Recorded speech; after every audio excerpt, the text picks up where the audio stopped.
Hi friends, good morning. Sreenu Rani కిచెన్కి స్వాగతం. నేను ఇక్కడ పల్లీలు, ధనియాలు, జీలకర్ర హాఫ్ స్పూను, అలాగే ఒక చిన్న సైజు ఉల్లిపాయ, టొమాటో ముక్కలుగా కట్ చేసుకున్నాను. నేను ఇక్కడ వచ్చేసి ఆయిల్లో పల్లీలు, ఎండుమిర్చి అయితే ఒక 5 తీసుకున్నాను. ధనియాలు, జీలకర్ర కూడా వేసాను. అలాగే పెద్ద ఉల్లిపాయ కూడా వేసాను.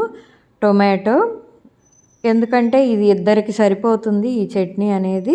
కొంచెం చింతపండు అయితే వేశాను. ఈ విధంగా చేశారంటే ఇడ్లీ, దోశలోకి చాలా బాగుంటుంది.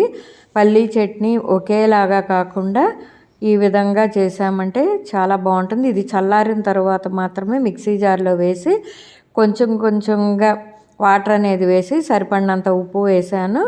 మనకి ఎలా చిక్కగా తింటే ఈ విధంగా ఉంచుకోవచ్చు. నేనైతే మిక్సీ జార్లో కొంచెం వాటర్ అనేది వేసి కొంచెం పలచగా చేశాను. పోపులో ఎండుమిర్చి, పోపు దినుసులు, కరివేపాకు అయితే లేదు కాబట్టి వేయటం లేదు. మీరు కరివేపాకు కూడా యాడ్ చేయండి. ఈ చట్నీ చాలా టేస్ట్గా ఉంది. మీరు ట్రై చేసి ఎలా వచ్చిందో కామెంట్ రూపంలో తెలియజేయండి. ఇదిగోండి పల్లీ చట్నీ పోపు వేశాను. మేమైతే దిబ్బరొట్టెలోకి తింటున్నాము.